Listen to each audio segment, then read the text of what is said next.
Pronto, vamos lá. Hoje é dia 3 de janeiro de 2024, 8h43. Estamos aqui iniciando a gravação da nossa reunião semanal. Hoje, quem vai fazer a reunião vai ser a Kati. E o tema dela é cadê?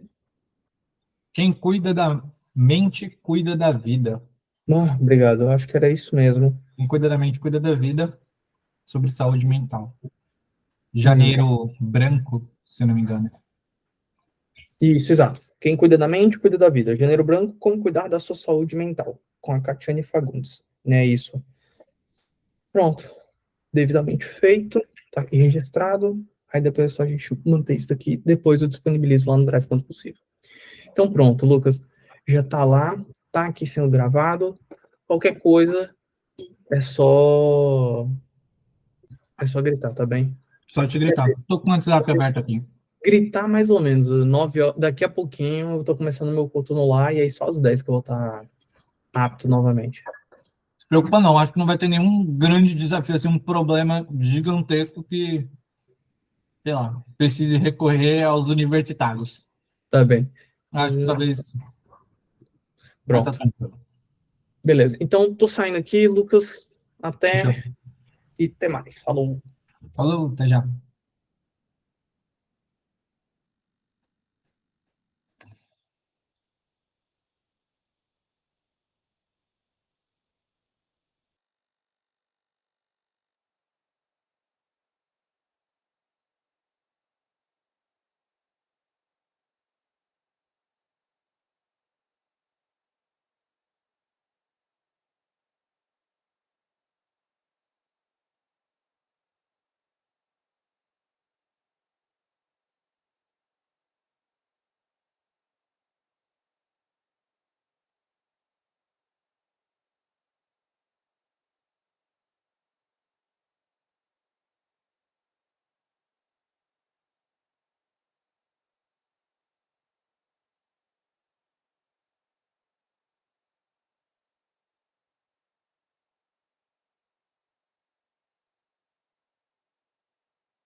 Dona Deolinda, boa noite.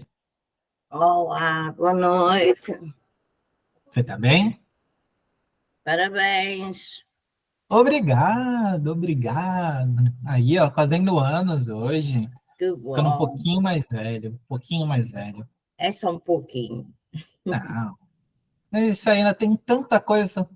Até eu não posso falar assim, até os cabelos começarem a ficar brancos, porque já estão começando, já estão ficando. Então É já a não dá minha, para falar que até que os cabelos ficam brancos. é a minha idade.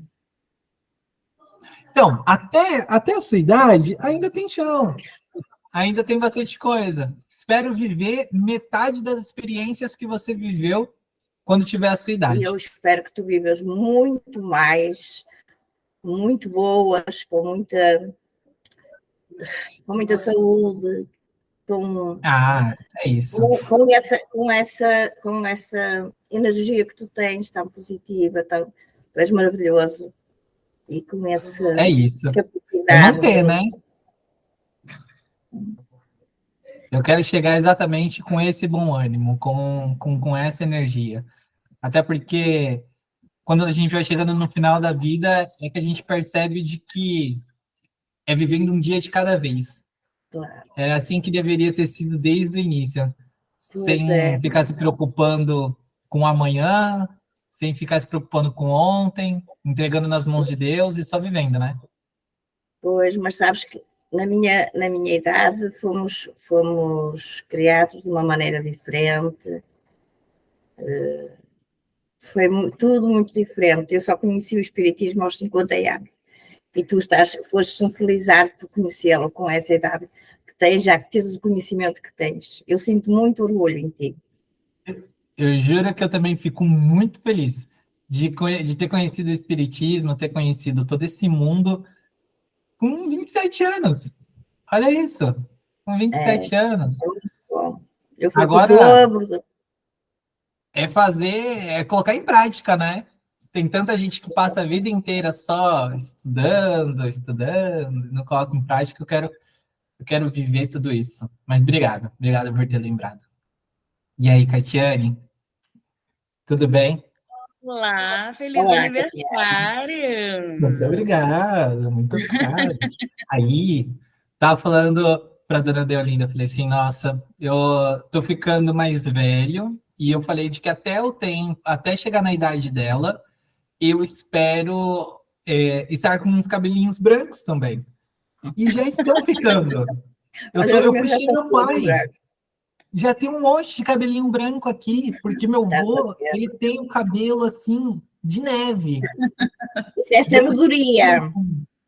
Isso é Você está sabedoria. fazendo 27 anos? 27? Já com cabelo branco? Para você ver. E eu fiquei preocupado, porque dizem que cabelo branco é preocupação. Eu falei assim, não é possível, eu tô ficando tão preocupada Então, assim. mas tem vários motivos, né? Na verdade, cabelo branco tem muitos motivos. Eu, quando comecei a ficar com cabelo branco, eu comecei muito depois dos meus irmãos. Meus irmãos começaram mais ou menos com a sua idade. Eu comecei depois, e aí eu comecei com uns 33, 34, e eu pensei assim, não é para eu estar com cabelo branco com 30 anos. Aí fui pesquisar. Pelo motivo de estresse, eles indicam usar sálvia, uma erva. É sálvia. Não é sálvia? Sálvia? Conhece? Isso. Nunca ouvi falar Sálvia. na vida. E aí você pode fazer chá e tomar durante o dia, que ajuda, porque se não for por idade nem por genética, né, existe a forma de regredir, que é com sálvia. Muito interessante. Que legal. Porque para o homem não tem tanto impacto, né? Para a mulher tem mais. O homem Então, é charmoso, né? é isso que eu ia falar. Os brancos, sim. Para o homem parece que é charmoso e tudo mais. Eu acho que as mulheres se incomodam muito mais com cabelo branco, né? É verdade. É. Na verdade, aí a gente vai entrar no assunto estrutural da nossa sociedade, né? Um machismo estrutural que acaba colocando a mulher, o envelhecimento da mulher, como algo muito mais proibido, né? A mulher é proibida de envelhecer, o homem não. Então, e isso você entende muito bem. Você consegue falar com propriedade sobre como que funciona tudo isso. É complicado. Tem Eu tanta vou, coisa deixa eu que a só. gente não sabe, né, que é estrutural. Totalmente, totalmente.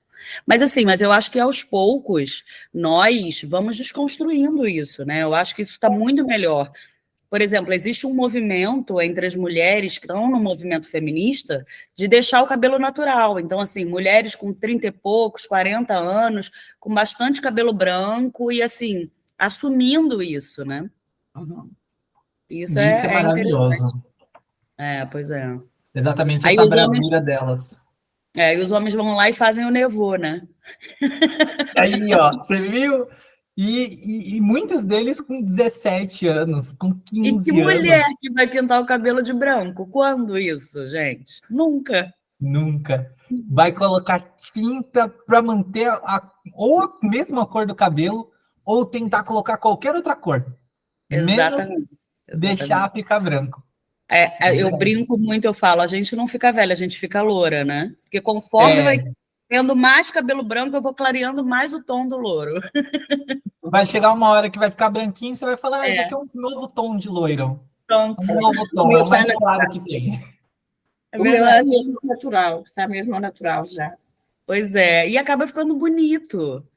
A minha bisavó, ela tinha o cabelo todo branco. Era coisa linda. Ficava muito bonitinho Eu nela. acho muito fofo Eu isso. gosto, eu por Os acaso cabelinhos de gosto. algodão, É, muito bonitinho. Muito bonitinho mesmo. Mas é verdade. isso. São coisas que a gente não sabe e convive há muitos anos. Pois é. E espero que, quem sabe, agora para os próximos anos isso comece a ser desconstruído, né?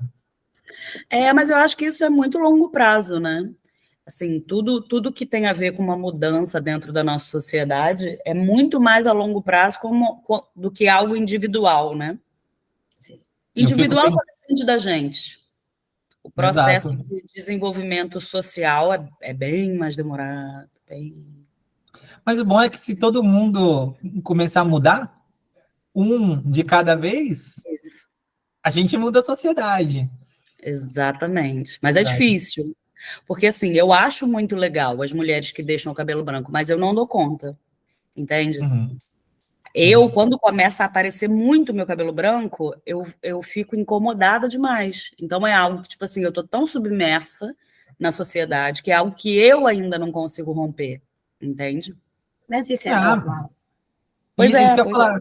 Isso é tão normal, porque tem tanta coisa que os homens hoje se seguram, por exemplo, se prendem, porque. E muitos deles chegam até a falar de que não, é porque eu não gosto disso, eu não gosto daquilo, mas não para refletir de que, calma aí, é realmente o seu gosto ou porque a sociedade te fez pensar dessa forma?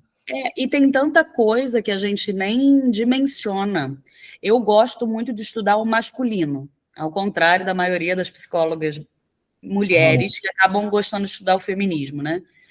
E eu estava vendo uma socióloga falar algo muito interessante. Eu vou ser rápida, porque já está quase na hora. Ela estava falando que existe um marcador de gênero, tanto para o feminino quanto para o masculino. Só que o masculino só tem um marcador de gênero, que é a eficiência. E dentro desse marcador de gênero, ele se subdivide em dois, que é eficiência laboral e eficiência sexual. Então, tudo dentro do que constitui o eu sou o homem gira em torno da eficiência. Então, por exemplo, quando eu falei sobre suicídio, eu falei sobre o suicídio e eu falei que a quantidade de homens que efetivam o suicídio é muito maior do que a quantidade de mulheres que efetivam. A quantidade de mulheres que tentam o suicídio é 1000 vezes maior do que o número de homens que tentam. Por quê? Até nisso entra o fato dele ter... O fator eficiência. Do tipo Ele assim, tem eu falei que eu vou fazer, eu não volto mais atrás. Exatamente, exatamente. E aí isso acaba girando muito em torno. Então, por exemplo, quando a gente vê homens idosos, é muito comum esses homens idosos falarem sobre eles só no passado. E muitas vezes o discurso é muito sobre eu fui um grande profissional, eu consegui tal coisa na minha profissão. Olha, as meninas ficavam todas atrás de mim, eu tive muitas namoradas. Por quê? É tudo dentro desses dois fatores que se subdividem. Então, assim, é algo que a gente não para pensar, mas tem muito da gente nisso também, né? O quanto que a gente reproduz sem querer muita coisa. Muito interessante. Muitíssimo. É muito legal. Fantástico, fantástico demais. Se me dessem mais uns 2 minutos aqui, eu ficava aqui até às 10 horas perguntando.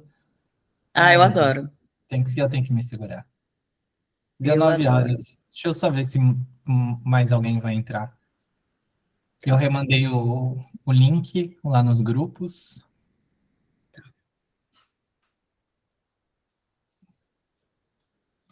Bom, eu mandei. Então, quem for entrando, eu vou aceitando aqui. Tá bom. Bom, por padrão, é a primeira vez que eu estou aqui só aceitando a galera que entra, né? Mas me passaram só para avisar para todo mundo que está aqui sobre o consentimento de imagem. Quem não quiser que a sua imagem seja gravada, fecha a câmera, fecha o áudio. E quem não se importar, deixa aberto e a gente segue o jogo.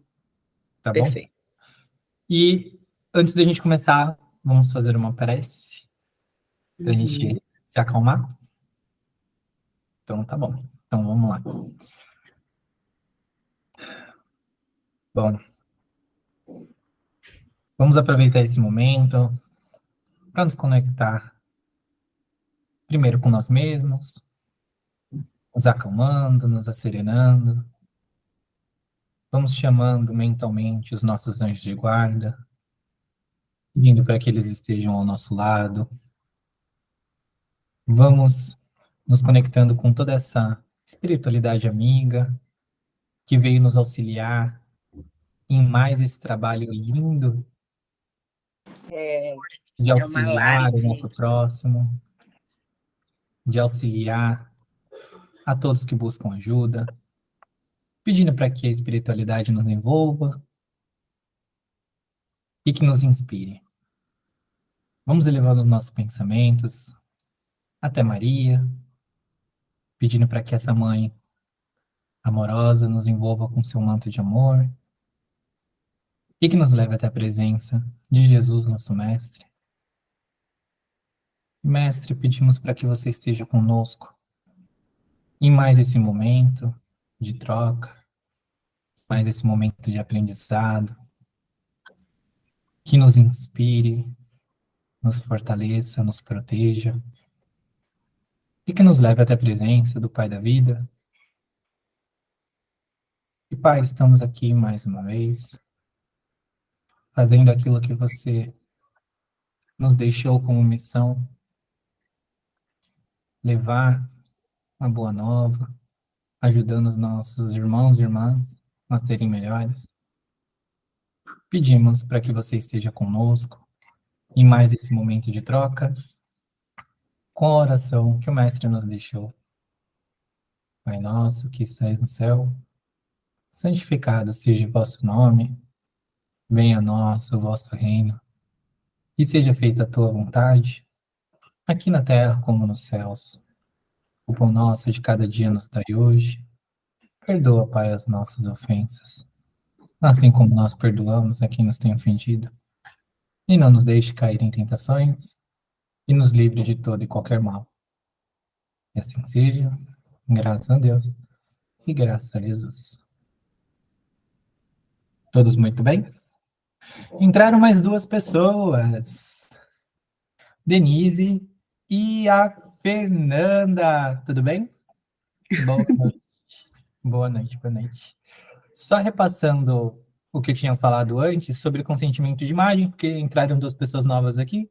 Então, essa reunião está sendo gravada. Se vocês não quiserem que a imagem e o áudio de vocês sejam gravados, só deixa a câmera fechada e o áudio também. A partir daí, a bola é da Catiane e vamos aí até onde ela nos levar, tá bom? Obrigada. Todo mundo?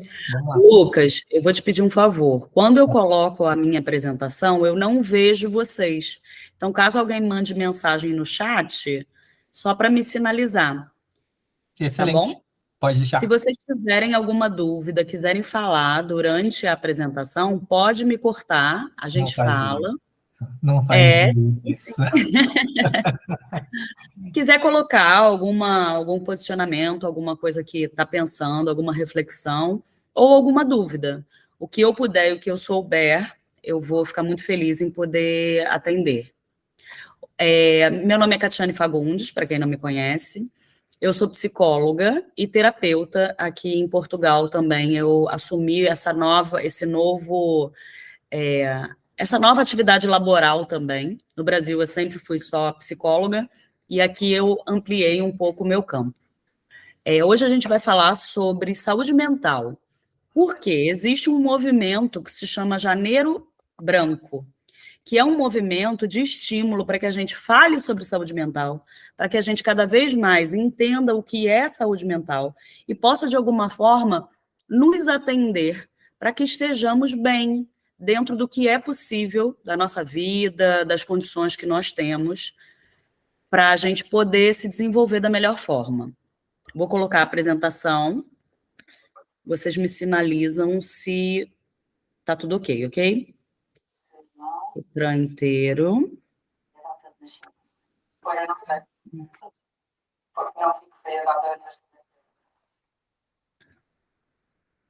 Apareceu o meu ecrã já. Agora eu vou colocar... Peraí. Pronto. Agora eu vou colocar a apresentação. Vamos lá.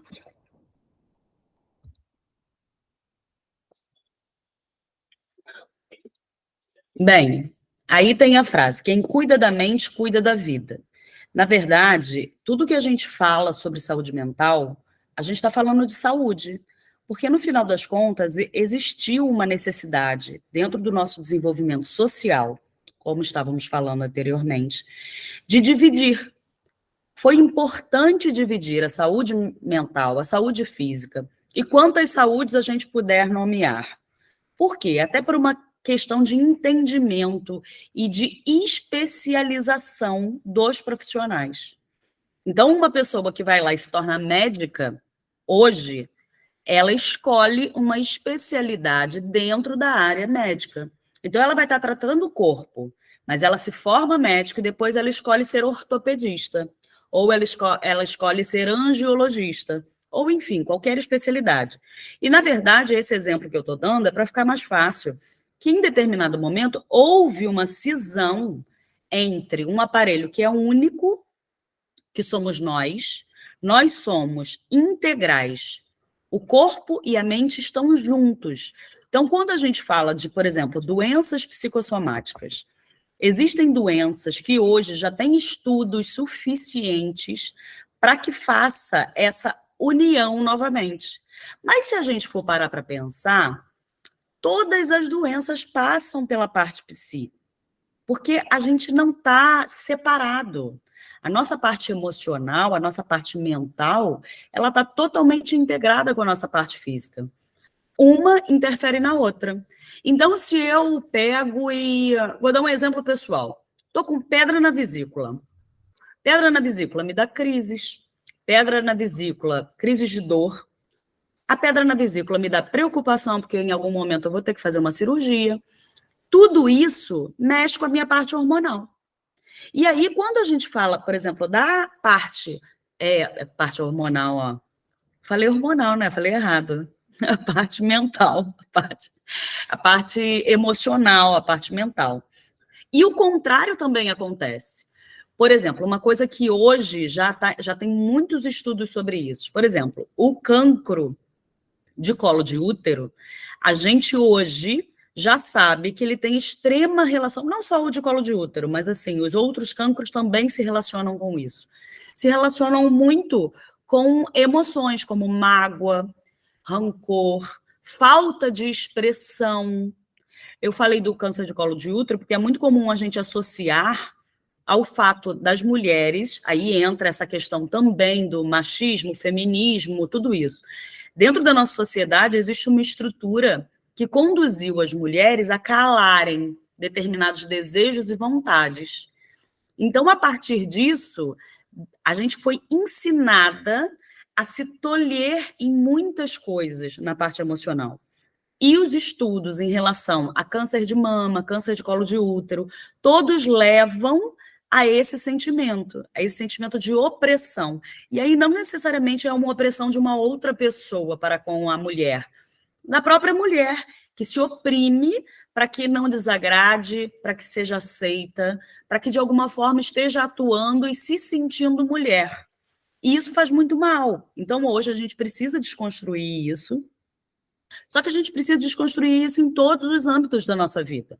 Aqui tem uma frase que eu gosto muito. O ser humano é um ser biopsicossocial espiritual.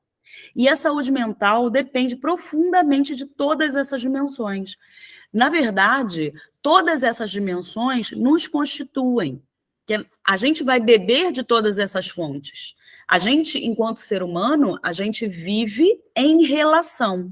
Isso eu sempre falo, toda vez que eu vou falar sobre qualquer coisa aqui, eu falo, a gente se desenvolve em relação e a gente vive em relação. O que quer dizer isso? A gente vai viver em relação ao que está externo e ao que nós produzimos internamente. Vamos iniciar. Bem, quem cuida da mente, cuida da vida. E o que é mente? Mente é um conceito utilizado para descrever as funções superiores do cérebro humano, relacionada à cognição e comportamento. Trata-se de uma faculdade do cérebro que permite ao ser humano compilar informações, analisá-las e extrair conclusões. Na verdade, isso é uma descrição que faz com que nós possamos nos entender como seres humanos. A diferença do ser humano para um animal é que o ser humano é capaz de ter essas funções superiores do cérebro ativas. Então, nós somos capazes de identificar algo. Dentro de nós, fazemos as nossas correlações daquilo que a gente viu ou viveu, no sentido de que a nossa interpretação de um fato tem a ver com tudo que nós construímos e fomos construídos ao longo da nossa vida. E aí a gente pega essa informação, analisa. Essa análise tem a ver com quem nós somos. Então, eu vou analisar uma coisa e cada um de vocês vai analisar outra coisa, porque nós temos experiências de vidas diferentes. A partir disso, nós chegamos a uma conclusão. Isso é a capacidade que o ser humano tem de se relacionar com o mundo e consigo mesmo, que é diferente dos animais, que acaba nos diferenciando. E o que é vida? Vida, ela tem muitos significados. Eu gosto muito daquela música do Gonzaguinha que fala: e a vida o que é? Diga lá, meu irmão. Ela é a batida de um coração, ela é uma doce ilusão. Enfim, nessa música ele dá vários significados de vida e que, no final das contas, se a gente perguntar para cada pessoa, cada um vai dar um sentido e um significado. E aqui eu trouxe um significado mais amplo, que, na verdade, ele diz, né, que é um conceito que admite diversas definições. Pode nos referir a um processo em curso do qual os seres vivos são parte, né? Nós fazemos parte de um todo, então nós pertencemos a algo, mas nós estamos atuando dentro de um espaço que, no final das contas, não deixa de estar em sermos também esse espaço. Não sei se deu para entender, mas enfim. O espaço de tempo entre a concepção e a morte de um organismo, a condição de uma entidade que nasceu e ainda não morreu, e aquilo que faz com que um ser esteja vivo, que é a vida. Metafisicamente, a vida é um processo contínuo de relacionamentos. Voltamos ao relacionamento. Então, afinal, o que é saúde mental? Aí eu trouxe um videozinho para vocês verem, que é bem elucidativo. Se a gente disser para você que existe um aspecto da vida saudável que é fundamental, e mesmo assim você provavelmente nem sabe que tem a ver com a sua saúde, você acreditaria? A maioria das pessoas sequer tem coragem para falar nesse assunto, mas ele é de extrema importância. Por isso, hoje a gente vai falar de um tema que precisa ser abertamente discutido, entendido e, acima de tudo, aceito: a saúde mental. Esse tema ganhou maior visibilidade em julho de 2017, depois que a história da Madeleine Parker viralizou. Ela decidiu tirar 2 dias de folga do trabalho para cuidar da sua saúde mental. E, surpreendentemente, a resposta do CEO da empresa foi muito positiva. Ele respondeu pessoalmente, agradecendo a ela por lembrar a todos a importância desse assunto. Mas afinal, por que esse assunto é um tabu? O que é saúde mental e o que você pode fazer para cuidar da sua saúde mental? A OMS define saúde mental como sendo um estado de bem-estar em que o indivíduo reconhece as suas próprias habilidades, pode lidar com os estresses normais da vida, pode trabalhar de forma produtiva e frutífera e é capaz de contribuir para a sua comunidade. Agora, se gastamos tanto com planos de saúde, se passamos tantas horas por semana praticando exercícios e cuidando da nossa alimentação, se ficamos em casa quando estamos doentes ou machucados, por que a gente não tem o mesmo cuidado com a nossa saúde mental? Existem 3 partes do cérebro responsáveis por reagir ao estresse: a amígdala, o hipocampo e o córtex frontal, que também afeta o seu comportamento. Se você dorme e se alimenta mal e está emocionalmente estressado, vai acabar produzindo os chamados hormônios do estresse, especialmente o cortisol, podendo diminuir sua atenção, sua percepção espacial e memória, além de aumentar o risco do sobrepeso. Existem muitas maneiras de controlar sintomas que são suficientes para impactar o seu bem-estar, aliviar o estresse do dia a dia e manter a sua mente tranquila. Para começar, atividades físicas são excelentes e podem inclusive melhorar o seu humor. Quer saber mais? A gente já explicou tudo em outro vídeo, que chama justamente Por que treinar melhora o humor. Além disso, uma série de estudos conduzidos por Julia Rucklidge, professora de psicologia da Universidade de Canterbury, na Nova Zelândia, mostraram o poder que a nutrição tem para diminuir os efeitos de certas doenças mentais, como transtorno bipolar, ansiedade, estresse e transtorno pós-traumático. Segundo Julia, corpo e cérebro bem nutridos com micronutrientes suportam melhor o estresse e se recuperam mais facilmente de doenças mentais. No seu estudo, alguns sujeitos receberam micronutrientes, como vitaminas e minerais, e outros foram deixados sem essa suplementação. Ela descobriu que as pessoas que receberam os micronutrientes melhoraram não apenas os sintomas pesquisados, mas também passaram a dormir melhor, estabilizaram o humor, diminuem a ansiedade e reduziram a necessidade por álcool e cigarros. Pensa bem, você pode alcançar esses mesmos benefícios com uma alimentação balanceada. Alimentos ricos em ômega 3, como peixes, nozes, amêndoas e linhaças, estão relacionados com a prevenção de psicose e doenças neurodegenerativas, por exemplo. E aqui vai a última dica, mas ela é muito importante.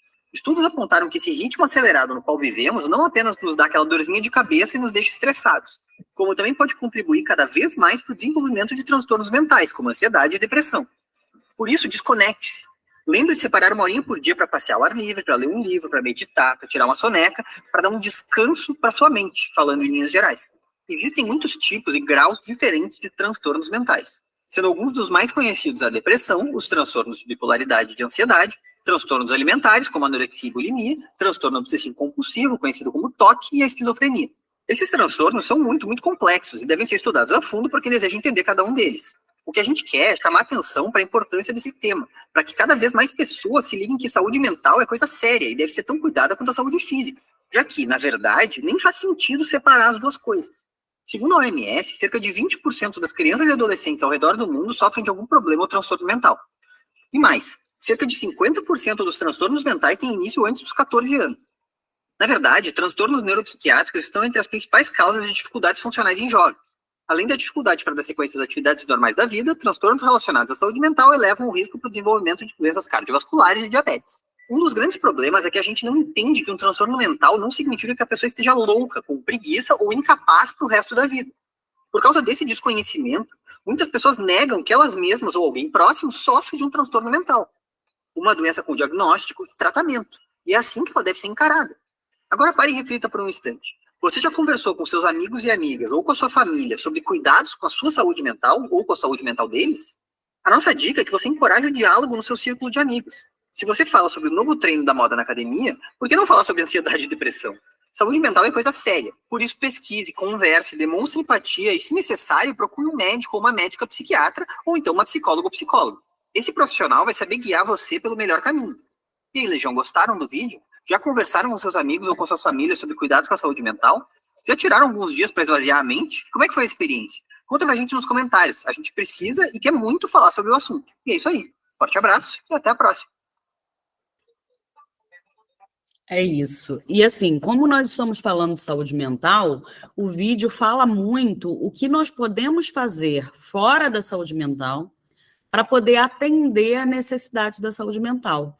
Mas o contrário também acontece. Uma pessoa que está com uma boa saúde mental, que está bem, que está tranquilo, que está leve, pleno, não quer dizer que a pessoa não vai ter estresse, não vai ter tristeza, mas ela vai ser capaz de viver tudo isso. E muitas vezes, se a pessoa passa por alguma situação mais complicada, essa situação reduz o grau de impacto. Por exemplo, uma pessoa que está bem, ela pode viver um processo de adoecimento de uma forma muito mais saudável do que uma pessoa que está deprimida ou muito ansiosa. Além de agravar o quadro, ela pode melhorar, né, muito mais rápido do que uma pessoa que não tem a saúde mental preservada ou boa, né, naquele momento. Então, vamos lá. Para desenvolver positivamente a nossa saúde mental, a gente tem que entender que existe o eu e existe o outro, né? Que aqui eu coloquei como eu e tu. Deixa eu só ocultar aqui um negócio. Pronto. E é nessa relação e que tudo vai acontecer.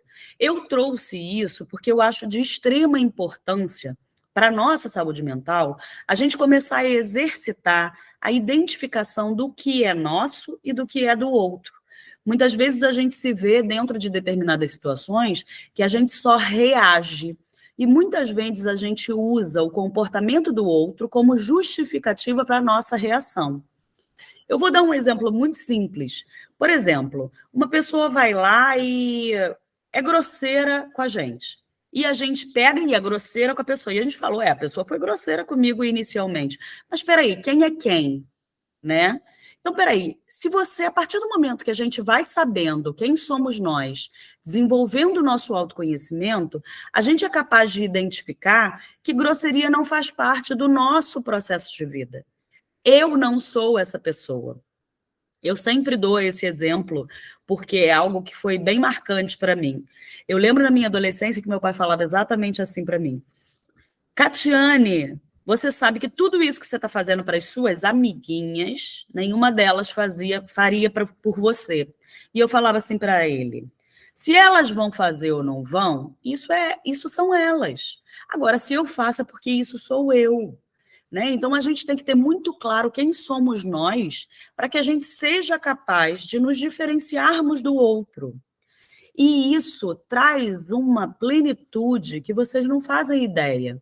Porque a gente é capaz de identificar que o outro não está bem, ou que, enfim, que ele teve determinada atitude até que a gente precisa se posicionar. A gente não vai ser o bobão da corte, de tipo, pessoas são grossas, pessoas fazem tudo com a gente. Não é isso. Mas a gente tem a escolha de como fazer, como se posicionar. É possível a gente exigir respeito, educação do outro, sendo respeitoso e educado.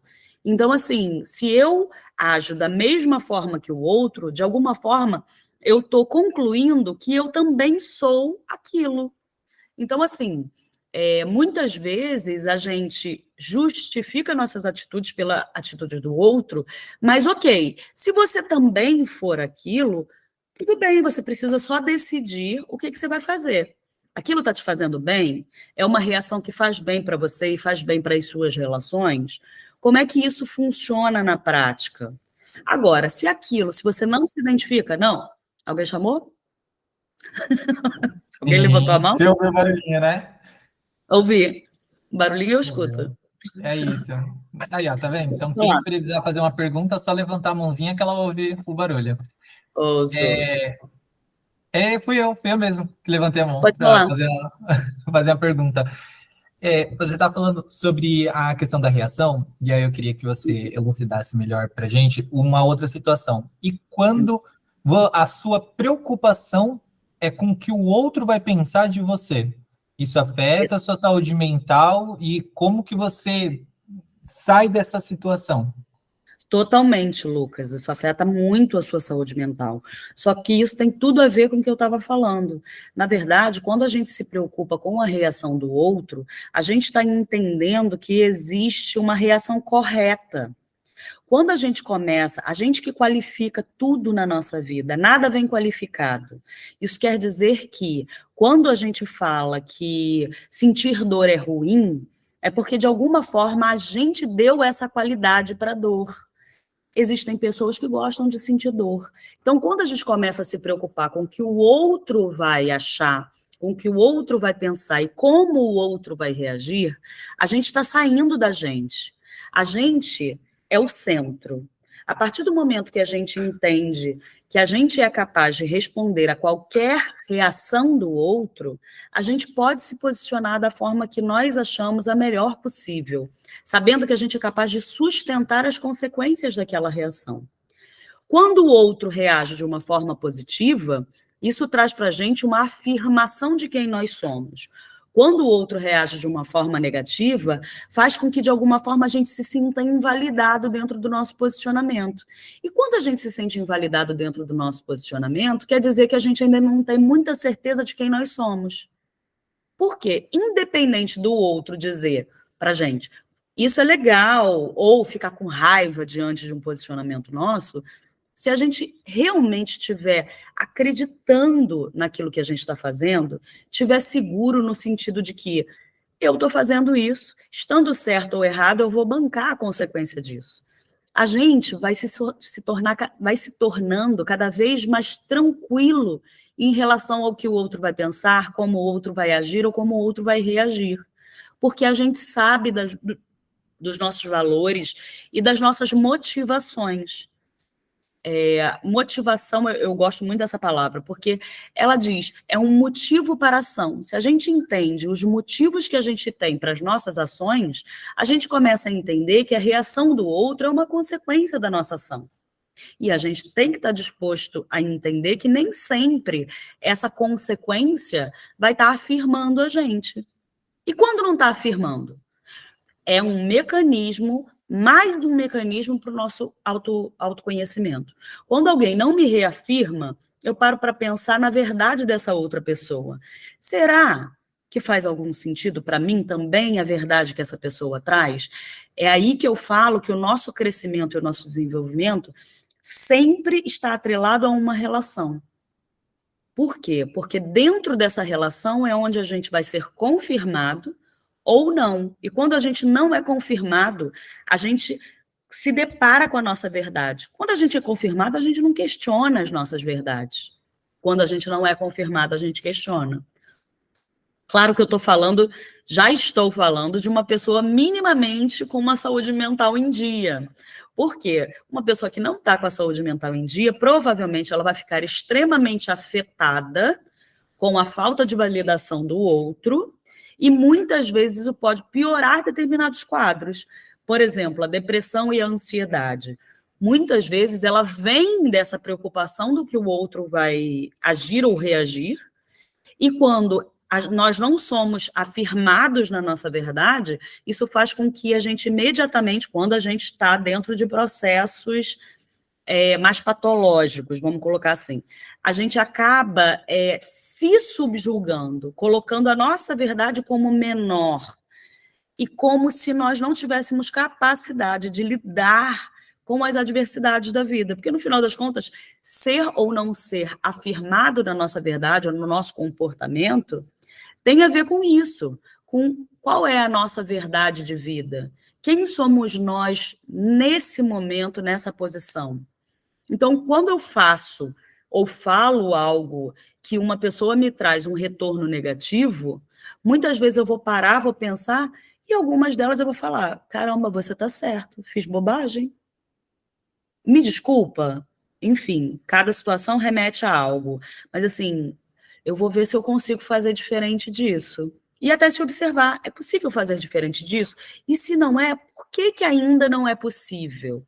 Né? Então, assim, a gente sempre vai ter que estar olhando para essas duas pontas, eu e o outro. O que vem de fora e o que vem de dentro, para a gente conseguir se diferenciar e poder desenvolver positivamente a nossa saúde mental.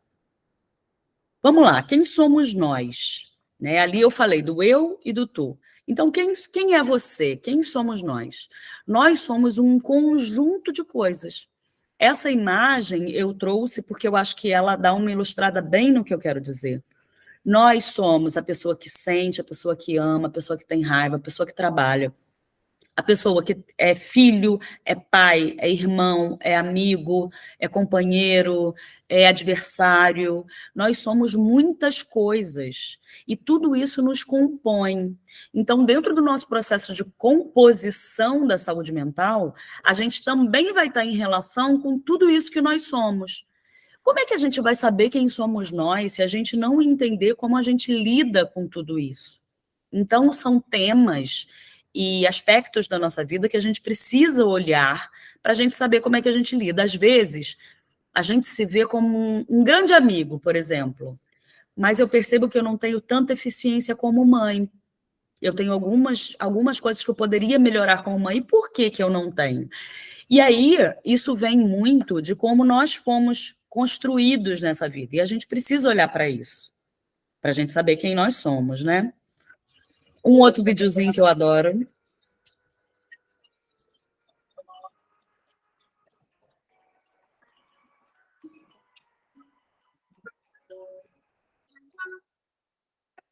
Eu acho que você não precisa se preocupar com isso, Charlie Brown.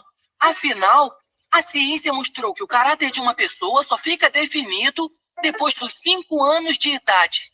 Mas eu tenho 5. Eu tenho até mais do que 5.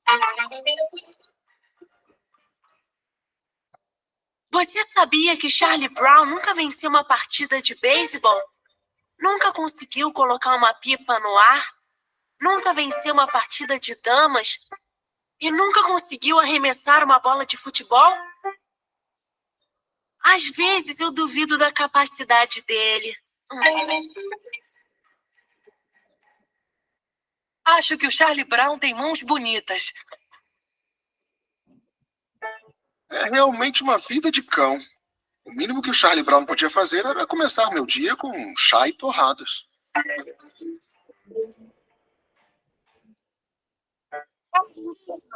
Eu quero que você olhe bem para o rosto do Charlie Brown. Pode ficar parado por 1 minuto, Charlie Brown? Eu quero que o Lino estude o seu rosto. Esse aqui é o que eu chamo de um rosto de um fracassado. Olha só como está escrito fracassado na testa dele. Observe atentamente, Lino. Raramente você encontra um bom exemplo. Repare nas linhas fundas, no olhar vazio e bobo. Eu diria que esse é um dos melhores exemplos de um rosto fracassado que você verá por um bom tempo. Por que que eu trouxe esse vídeo? Porque, na verdade, era esse caminho, era aí que eu estava chegando. Nós crescemos, nós somos nomeados por outras pessoas. Quando a gente nasce e vai para perto dos nossos cuidadores, independente de ser pai, mãe, enfim, avós, a gente vai recebendo algumas qualidades, sejam elas positivas ou negativas. Muitas vezes, uma criança cresce sendo nomeada como o bagunceiro. E aí, esse menino é muito bagunceiro. Esse menino não para quieto. Esse menino isso, esse menino aquilo. No final das contas, essas qualidades, elas vão fazendo com que a gente olhe para o mundo e tente, de alguma forma, confirmar isso com o mundo. E aí, a partir do momento que a gente vai crescendo, a gente vai recebendo essa nomeação de outras pessoas, de outras situações. Quando a gente, por exemplo, faz uma prova para entrar na faculdade, a gente vai receber um resultado positivo ou negativo. E isso vai confirmar ou não algum nome que a gente recebeu. Por exemplo, essa menina é muito sortuda, não necessariamente estudiosa. Olha, muito sortuda. Ela acaba se dando bem em tudo. Algo acontece. Aí você vai lá, faz a prova para o vestibular. E aí você fica a duas pessoas para você entrar na faculdade que você quer. E 2 pessoas desistem e você entra. Isso confirma que você é sortudo. Então, você vai recebendo um nome, você vai testando isso. Só que isso é muito subjetivo, porque muitas vezes a nossa interpretação faz com que a gente confirme ou não determinados nomes. E aí a gente pode manter essa nomeação que a gente foi recebendo dos nossos cuidadores, ou, ao longo da nossa vida, a gente ir trocando elas a partir das nossas novas relações construídas socialmente, que são nossas relações. Depois a gente começa a ir para a escola, nossas relações com nossos professores, nossos amigos de escola. E assim, quando eu trago essa parte do desenho do Charlie Brown, é porque, e aí? E aí, se a gente parar para pensar na gente adulto? Vamos supor que o Charlie Brown fosse um adulto e ele recebesse todas essas informações que ele recebeu. Como é que ele reagiria? Isso depende da saúde mental dele. né? Quando uma pessoa fala, olha a cara de fracassada dessa pessoa, a pessoa pode olhar e pode rir, falar, gente, louca, né? Não faz o menor sentido. Ou a pessoa pode falar, caramba, sabe? Mexer, aquilo tocar ela. E aí, isso precisa ser olhado, né? A gente precisa olhar, assim, saindo um pouco do desenho, a gente precisa olhar como a gente reage a essas informações que vêm do meio. Quando as pessoas dão para a gente um retorno de quem nós somos, a gente precisa olhar para isso.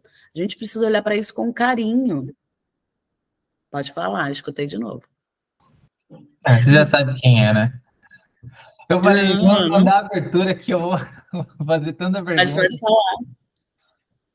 Eu só queria contribuir com uma coisa que eu ouvi há muito tempo atrás, na época que eu estava trabalhando, ainda no Brasil, de um gerente de uma empresa, que ele dizia assim, você vive a vida que você vem dizendo para você mesmo há muito, muito tempo. E ele explica de que você, por exemplo, diz para si mesmo de que não adianta, eu só arrumo traste. E aí passam milhares de pessoas boas na sua vida. Só que você não está olhando para elas. Por quê? Porque você quer confirmar de que você só arruma traste. Então, várias pessoas maravilhosas passam por você e você, não, legal. Aí quando você encontra um traste e que ele faz mal para você, aí você valida. Tá vendo? Eu falei que eu só encontro traste. Mas você passou a vida inteira dizendo para você mesmo de que você encontrava traste, então você está condicionando a sua mente a só procurar eles. As pessoas boas passaram pela sua vida, você nem notou. E aí, acrescentando no que você está falando, porque achei maravilhoso, porque é realmente isso, né? Exatamente. Na verdade, a gente busca tanto confirmar o que a gente acredita que é verdade, que a gente entra nesse processo de simplesmente nem perceber que passou 1000 pessoas legais pela nossa vida, e quando chega aquela que é o traste, aí aquilo você enxerga, aquilo você percebe, aquilo você coloca como grande, porque de alguma forma você precisa validar, você precisa confirmar uma verdade que você traz. E isso tem muito a ver também com a percepção. Por exemplo, eu passei por isso quando fiquei grávida, mas quando você fica grávida, você começa a ver grávida em todos os lugares. Tem grávida até em cima do telhado, gente. Aparece grávida em tudo que é lugar. Você começa a falar, gente, não é possível, todo mundo resolveu ficar grávida no mesmo tempo que eu. Não, é porque você começa a prestar atenção. E aí você começa a buscar coisas que sejam similares a você. Isso é uma necessidade que nós temos enquanto ser humano, e isso acontece. Então, quando a gente tem algumas crenças que não são tão positivas na nossa vida, que nos limitam, por exemplo, eu só encontro traste, seria uma crença em algo que nos limita, que faz com que a gente não consiga nem encontrar algumas vezes, ou mesmo encontrando, não conseguir reconhecer uma pessoa de valor, né? Por exemplo, no caso de relações afetivas, você encontra uma pessoa que é gente boa e você não se apaixona. Aí, quando você encontra o traste, aí você fala, meu Deus do céu, agora estou apaixonada. Tá vendo? É o traste. Então, no final das contas, é uma forma da gente validar, né? Eu ouvi de novo. Oi, sou eu. Oi. Olha, muito bom tudo isso que você está trazendo pra gente. Maravilhoso, assim. De um conteúdo inestimável. E essa parte que você diz a respeito do nomear, somos o que somos nomeados, é uma coisa muito legal de ouvir o efeito, porque hoje eu tenho um bebê de quase 1 ano e meio, e já, enfim, né, interiorizar o como que a criação afeta ao nosso futuro, eu como adulto. Então, para mim foi de grande valia ouvir essas palavras, tá? Enfim, e manter dizendo como você é inteligente para minha filha, porque por vezes, enfim, cada um nomeia de um jeito e a gente tem sempre que tentar trazer de formas positivas as nomeações, que é natural, né? Natural, como você é lindinha, como você é inteligente. Obrigada mesmo, adorei. Olha, exatamente isso. E assim, não tem como nós não fazermos isso. Isso é algo que é natural e é algo que é necessário. É necessário que a gente seja nomeado na nossa infância, até para a gente quebrar esses paradigmas. A adolescência está aí para isso, né? Para os adolescentes se revoltarem com tudo e com todos e falarem, não, peraí, agora eu vou ser o que eu sou, eu não vou ser nada parecido com a minha mãe, nada parecido com o meu pai. E aí, muitas vezes, existem os conflitos do adolescente com os seus pais exatamente por isso, porque eles estão precisando se individualizar, eles estão precisando testar o que efetivamente eles são. Muitas vezes eles vão para o polo oposto para romper com essa relação e para poder se construir como um indivíduo. Então, assim, e você falou uma coisa muito interessante, porque na época que meu filho era pequeno, tinha muito isso, né? Não, você tem que falar que seu filho é inteligente, só que a gente também tem que tomar muito cuidado com isso. Porque quando a gente fica reforçando a inteligência do ser humano, é como se a pessoa não precisasse fazer movimento nenhum para conseguir resolver determinadas situações. E muitas vezes o investimento que nós temos em algo faz com que a gente tenha o resultado. Por exemplo, se a gente for parar para pensar na escola, se uma pessoa vai para a escola e fala, eu sou muito inteligente, para que eu vou estudar? Não preciso, né?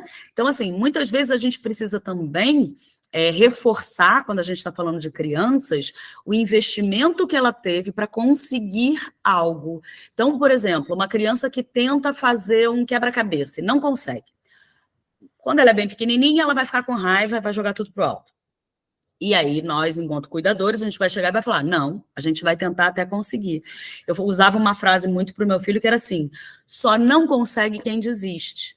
Não é proibido desistir quando a gente não tem mais interesse em algo, mas se a gente ainda tem interesse, a gente vai ficar tentando. Até conseguir, uma hora consegue. Demorou 10 anos, não importa, mas conseguiu.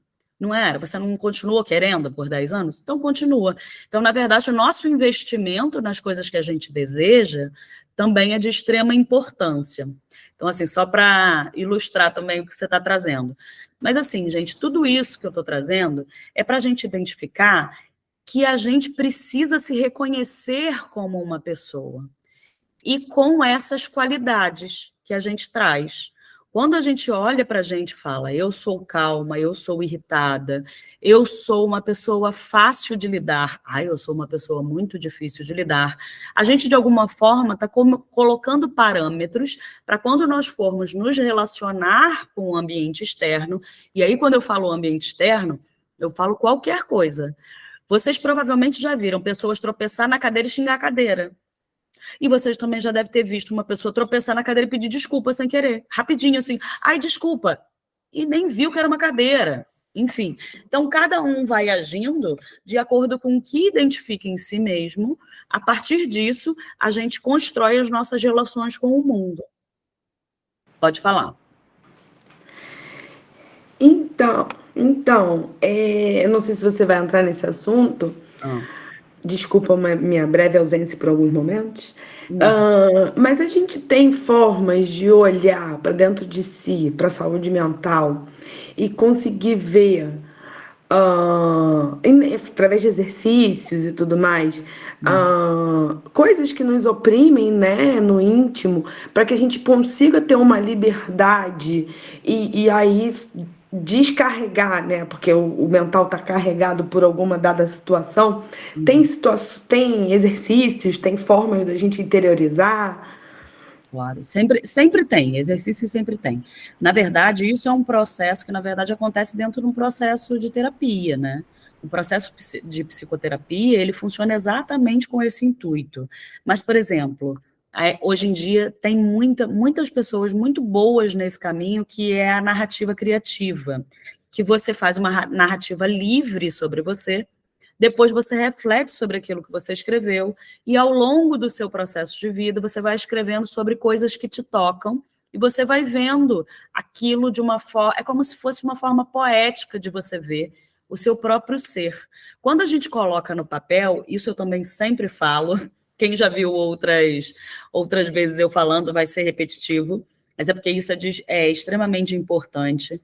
Quando a gente escreve ou a gente fala sobre algo que a gente está sentindo, a gente organiza esse sentimento.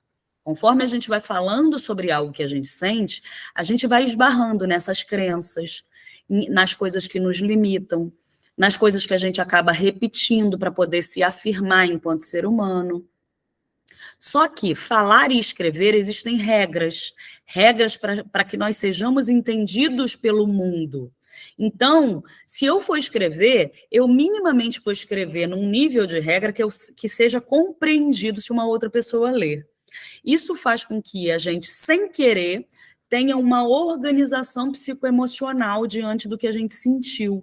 Porque sentimento, naturalmente, ele não tem palavra. Ele é um sentir. E que muitas vezes a gente precisa de uma educação emocional para a gente identificar o que a gente está sentindo. Tem gente que não sabe nem o que está sentindo. Tem gente que fala, eu sinto um aperto no meu peito, a pessoa acha que está infartando. E às vezes é uma angústia, e a pessoa não sabe o que é angústia.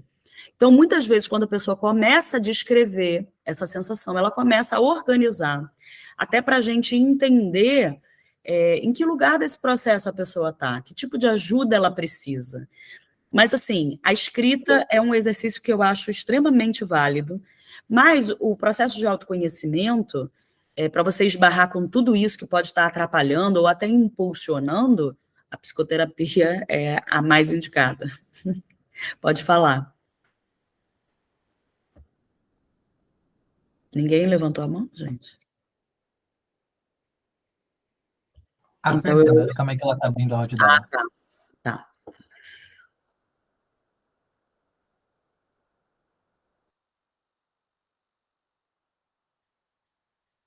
Estão-me a ouvir? Agora sim. Pronto, ok. Boa noite, eu sou a Fernanda. Boa noite. Estou a gostar imenso. Este tema, de facto, deveria ser lançado várias vezes e não só numa aula, mas sempre, porque de facto é uma forma de nós começarmos a conhecer-nos melhores e a conhecer também a sociedade. Sim. A Tatiana, agradeço imenso o ter trazido este tema tão precioso e gostava de pegar numa situação que aconteceu e que nós estávamos, a Tatiana estava a levar, portanto, o tema já para as emoções ou depressões, ou tristeza, angústia, etc. E esta semana eu trabalho numa escola, lido muito com essas situações a nível de crianças, é uma escola primária, portanto, a nível de crianças, adultos, colegas, etc. E esta semana, uma colega teve que ir, infelizmente, a um funeral de um primo que tentou o suicídio.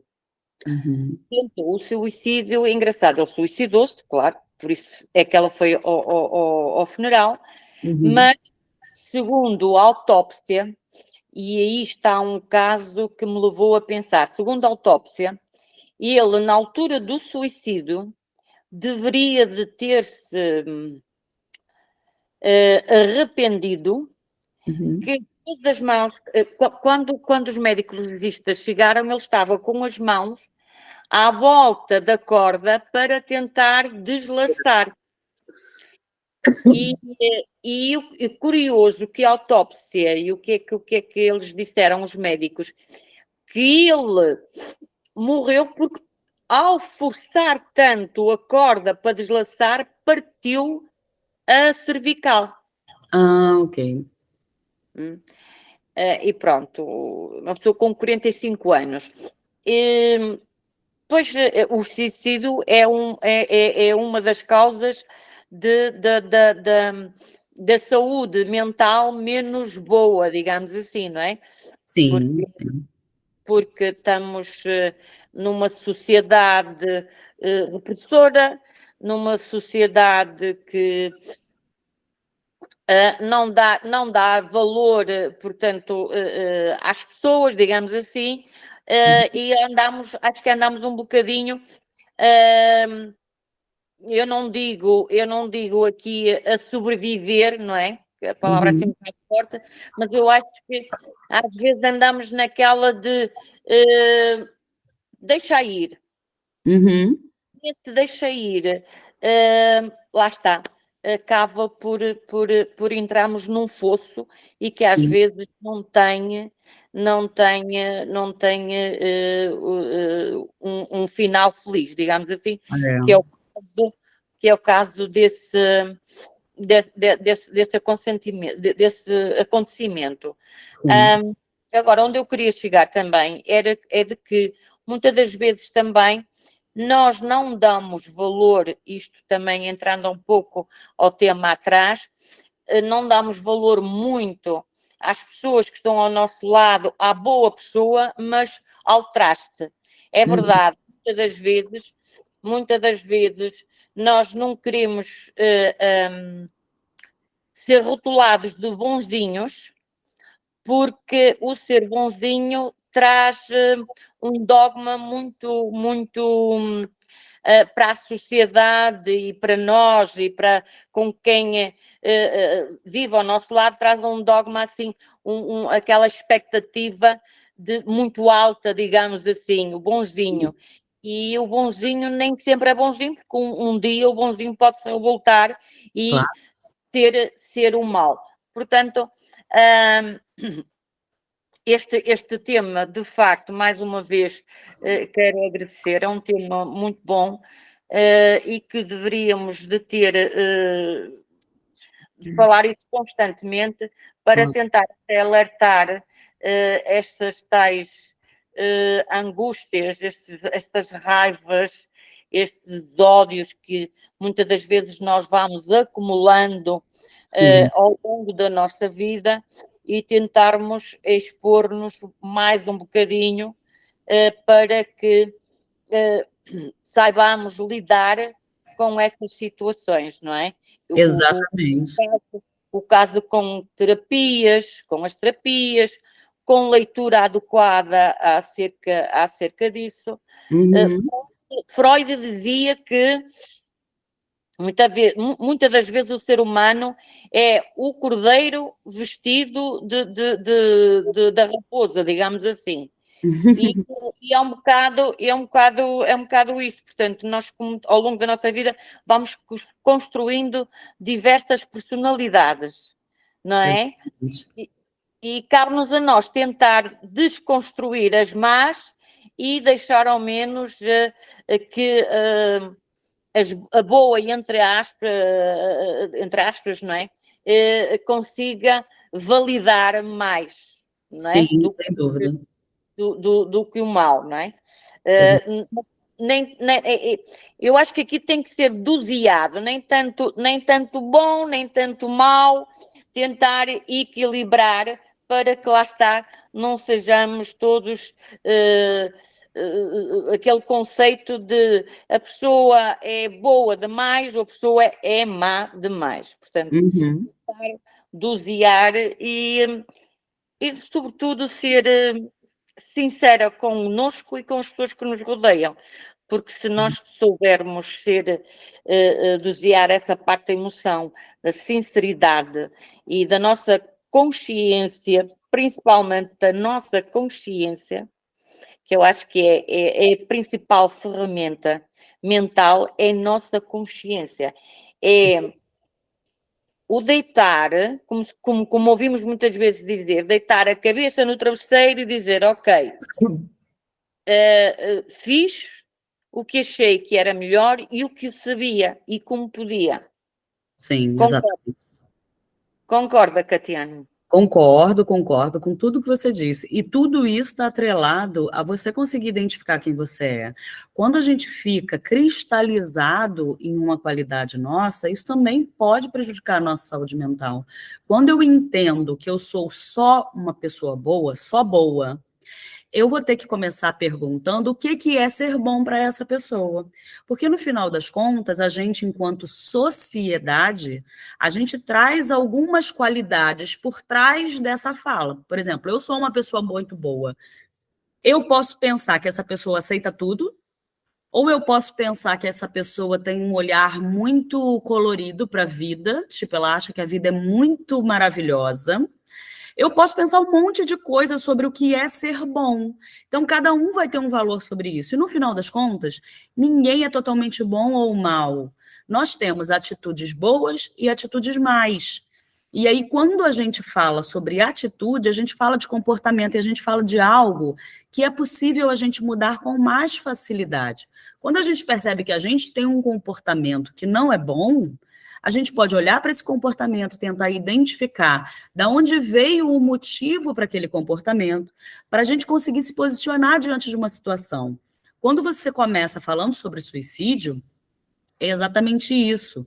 Quando eu sei quem eu sou e identifico que algo não vai bem dentro de mim, eu passo a precisar encontrar um caminho para buscar ajuda. Muitas vezes, quando a pessoa tenta ou efetiva um suicídio, a pessoa passou por esse processo e não encontrou saída. Ela entendeu que a única saída para sair daquela dor e daquele sofrimento era acabar com a própria vida. E que, no final das contas, nós, enquanto espíritas, a gente sabe que não é bem assim. Mas, dentro do processo, nada, gente, nem a gente ser espírita e conhecer, faz com que estejamos imunes a ter essa sensação. Então, às vezes, pode ser que a gente passe uma vida inteira sem ter essa sensação, mas é normal, em alguns momentos da vida, a gente ter a sensação de que não tenho como resolver a minha vida. Eu não tenho. A única saída seria morrer. A gente também tem que tirar os tabus dessas falas. Porque assim como eu falei na apresentação sobre suicídio, a gente precisa falar disso com naturalidade, a gente precisa falar. Hoje em dia, é difícil existir uma pessoa que nunca deitou a cabeça no travesseiro e pensou: ai, seria melhor se eu não estivesse aqui. Agora, o que a gente vai fazer com isso? A gente precisa entender que a gente está falando de um comportamento.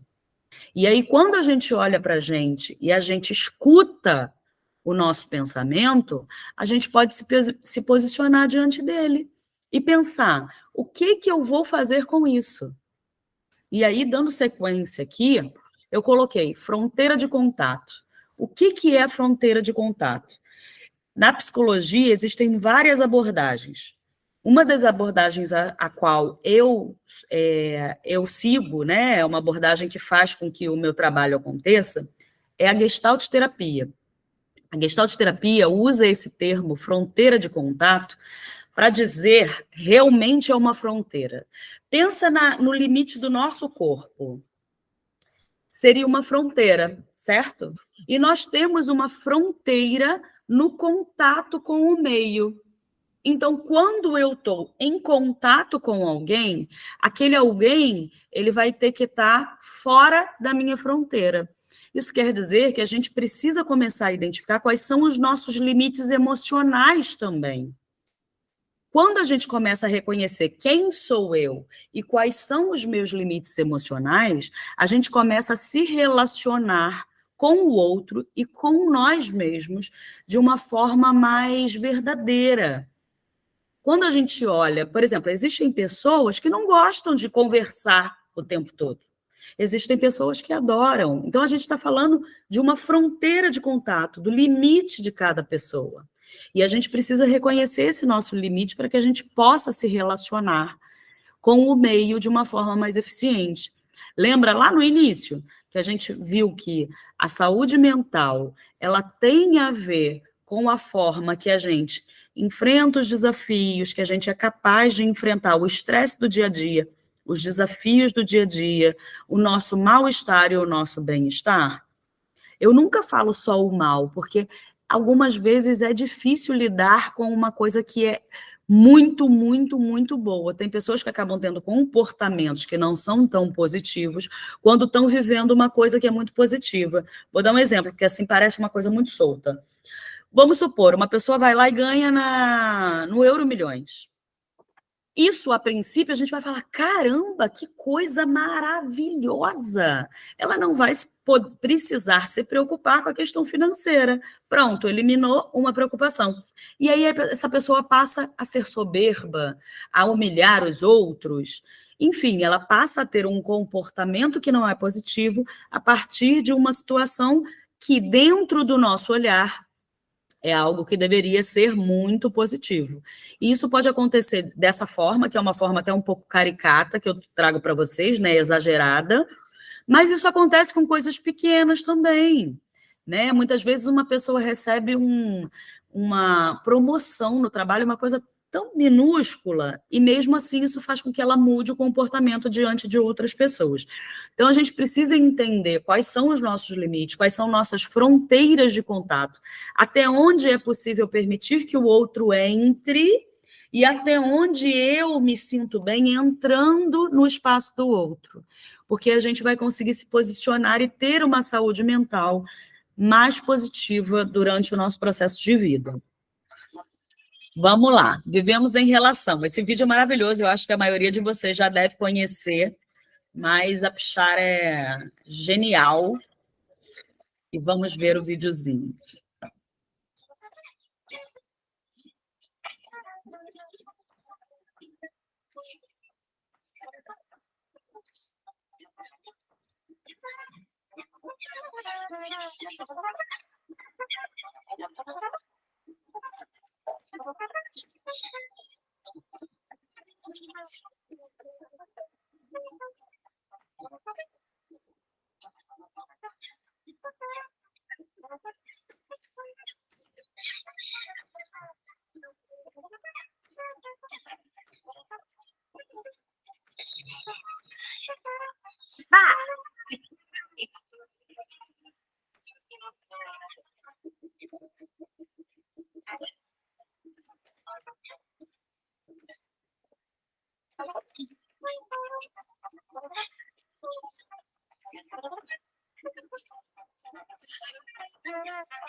What?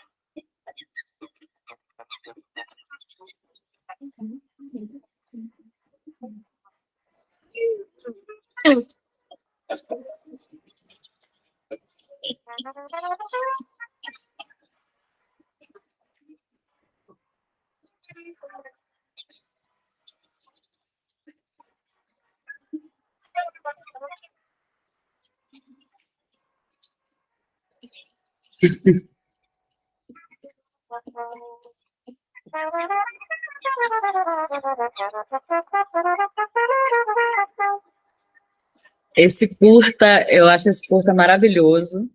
E, na verdade, ainda seguindo na linha de raciocínio das relações, eu trago esse vídeo, e a gente poderia olhar para ele em diversos aspectos, mas eu trago esse vídeo para a gente entender que a gente está 100% do nosso tempo em relação a nós mesmos. Como que a gente olha para os nossos comportamentos? Qual é a voz que vem quando a gente comete um erro? É uma voz severa? É uma voz tranquila? É uma voz compreensiva? Como a gente lida com as nossas próprias dificuldades, com as nossas alegrias? De que forma a gente está o tempo todo nos julgando dentro do nosso processo de vida? A gente precisa ouvir a vozinha que tem dentro da nossa cabeça. Essa vozinha diz muito. Quando vocês levantam a questão de que como a gente pode exercitar, né, para a gente identificar algumas coisas dentro do nosso processo de saúde mental, esse é um fato importantíssimo. A gente observar a nossa relação, como nós nos relacionamos conosco. Pode falar. Dessa vez é minha. Então, eu estava esperando você entrar nessa parte de relação, sobre saúde mental e relação, para contar uma situação que aconteceu comigo faz uns 2, 3 anos, que foi quando eu terminei meu namoro. Foi a última vez que eu me relacionei desta forma, amorosa, com alguém. E eu estava com a pessoa já fazia uns 2 anos já. E eu acabei terminando na época o namoro exatamente por conta disso, por conta de saúde mental. Porque chegou no momento que eu comecei a ter uma coisa que eu nunca imaginei que eu teria, que era a crise de ansiedade. Eu nunca tive isso. E foi bem na época do Covid.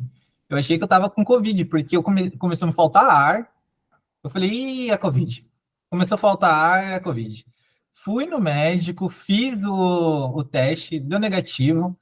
Falei, mas o que está acontecendo? Porque o que está me faltando ar? O coração começa a palpitar. É estranho isso. E era bem na época que eu estava no auge das discussões com aquela pessoa. E eu comecei a pensar nisso. Será que é? Não pode ser. Eu sempre tive um bom controle sobre as minhas emoções. Não é possível. E eu comecei a perceber de que toda vez que eu lembrava daquela pessoa, me remetia automaticamente às nossas últimas discussões, às nossas últimas brigas. Eu comecei a me sentir bem por não estar conversando com ela. Eu começava a me sentir bem quando ela não me mandava mensagem. E eu falei, isso tá estranho. Não tá muito estranho. Eu não posso estar me sentindo bem de não estar conversando com ela. Eu me sentia bem quando ela demorava para responder. E isso é muito estranho. E aí foi quando aí chegou o ponto que eu conversei com ela e falei assim, cara, eu tô jogando a minha saúde mental no lixo e por conta disso eu vou jogar a sua também. Antes de nós dois ir pro ralo, vamos parar por aqui. Foi muito difícil, porque não tinha nenhum outro motivo. Não era por, sei lá, traição, alguma coisa nessa linha. Não. Foi só porque realmente eu não queria jogar minha saúde mental no lixo, eu não queria fazer isso com ela. E eu sabia que isso, quanto pior eu estivesse me sentindo, inevitavelmente eu iria acabar descontando isso nela. Depois de 2, 3 anos longe, eu comecei a refletir de vez em quando sobre o relacionamento e eu comecei a perceber de que muitas das coisas que eu brigava com ela era só reflexo daquilo que eu fazia com ela. E eu nunca tinha me dado conta. Eu nunca parei para pensar de que, caramba, às vezes que ela brigava comigo por ciúmes, quantas vezes eu não tive atitudes assim com ela? E eu não percebi de que ela estava só reagindo ao que eu fazia. Ou seja, isso só voltou para mim. Então, eu esperei você entrar nessa parte sobre relação, porque o meu último relacionamento eu terminei exatamente por conta disso, por conta de saúde mental. E como que faz diferença você se questionar, se perguntar, e eu acho que a parte mais difícil é ter coragem para cortar quando isso não está mais fazendo bem para um ou para outro. Sim, mas só foi possível para você cortar Porque você identificou, eu achei muito interessante a forma que você contou, porque você contou o que você trouxe, o que apareceu de sintoma, e como você se questionou, a forma que você conversou com você mesmo sobre aquilo que estava acontecendo. Não, peraí, não é possível.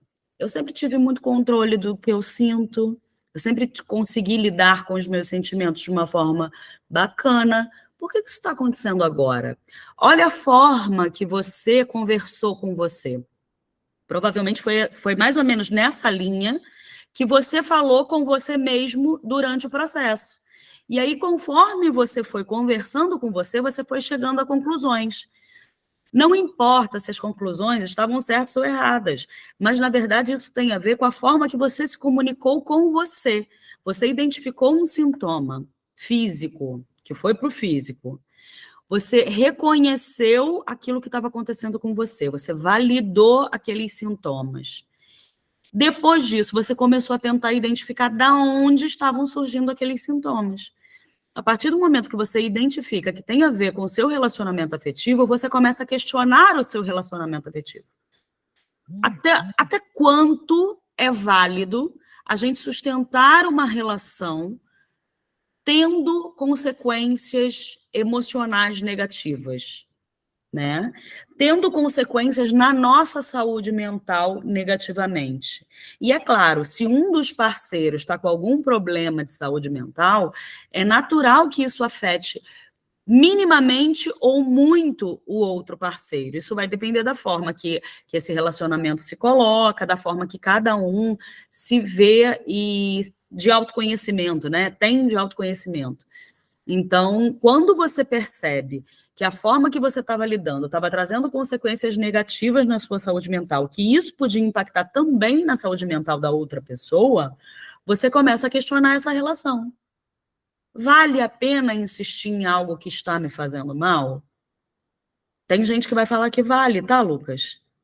Então, assim, quando uma pessoa vive algo que está trazendo algo negativo na saúde mental e fala, não, mas eu tenho que continuar com essa pessoa. Isso tem a ver com tudo que ela acredita. O que é uma relação? Para que serve uma relação? Por quê? Porque a nossa referência de amor também é uma referência muito deturpada. Por exemplo, as pessoas pegam, inclusive, o exemplo de Jesus Cristo e deturpam as informações para falar para a gente que amor é sofrer. E aí elas colocam isso na conta lá de Jesus Cristo, que amar é sofrer. Porque se ele amava tanto a todos nós, e por isso ele teve que passar por um sacrifício tremendo, que construção de amor é essa que você vai ter durante o seu processo de vida? Se você começa a fazer uma interpretação dessa forma, você, dentro dos seus relacionamentos, você vai encontrar uma forma de sofrer. Porque você entende que amar é sofrer. Então, assim, existem crenças que estão por trás das nossas formas de se posicionar dentro de uma relação afetiva, de uma relação de amizade, de uma relação de trabalho. Tudo isso tem a ver com aquilo que eu falei lá no início. Nós fomos sendo nomeados ao longo da nossa vida e fomos assumindo essas qualidades ou não. Existem qualidades que trazem para a gente, fala assim, Catiane, você é burra. Eu vou olhar, vou falar, que legal, você acha mesmo? Que bom, então. Então, você é muito inteligente, ótimo. Por quê? Porque, na verdade, eu não me identifico com aquela qualidade que a pessoa me trouxe. Porque eu tenho muito claro para mim que eu sou uma pessoa que eu sou capaz de raciocinar, eu sou capaz de pensar sobre as coisas. Eu tenho um nível de inteligência que é suficientemente bom dentro do meu processo de vida. Então, aquela qualidade não vai me impactar. Isso me lembrou uma fala muito interessante do Leandro Carnal, inclusive fazendo um merchandising, não estou ganhando dinheiro com isso, mas o Leandro Carnal é um filósofo brasileiro incrível, eu por acaso sou muito fã dele, e ele vai estar em Portugal no dia 23 de janeiro, eu por acaso já comprei o meu ingresso, e ele diz uma coisa, se uma pessoa te chama, ele é careca, e ele dá o seguinte exemplo, se uma pessoa me chama de careca, eu vou ficar chateado com ela? Não. Mas se essa pessoa me chama de cabeludo, eu não sou cabeludo, eu sei que eu não sou, eu vou ficar chateado com ela? Não vou. Então, quando a gente fala de qualidades, Por que a gente tem que ficar chateado com uma pessoa que chama a gente de burro, ou chama a gente de qualquer qualidade que não seja favorável para a gente? Ou a gente sabe que a gente é, ou a gente sabe que a gente não é. Então, eu acho essa fala dele muito interessante para a gente refletir, porque muitas vezes a gente fica magoado com alguém porque a pessoa trouxe uma informação que não tem nada a ver com a gente. E por que a gente ficou tão magoado se a gente sabe que a gente não é aquilo? Então, assim, nas relações afetivas, isso acontece muito, porque quando entra um conflito, existe, muitas vezes, no conflito, numa relação afetiva, existe uma forma de agressão que é desqualificar o sentimento, o comportamento do outro, que acaba sendo muito prejudicial para a saúde mental dos dois. Porque cada um tem o valor do que pensa, do que sente, da forma que se comporta. Então, isso que você trouxe, isso é muito verdade, Lucas. Mas, assim, que bom que você teve lucidez suficiente para fazer esse processo de identificação do que estava acontecendo e tentar olhar para a sua vida e para tudo que estava acontecendo para tentar identificar o porquê que aquilo estava acontecendo e que danos maiores ou menores você poderia ter com aquilo. E chegar e, a partir disso, tomar uma decisão.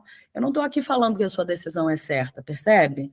Eu estou falando que você tomou a decisão do Lucas.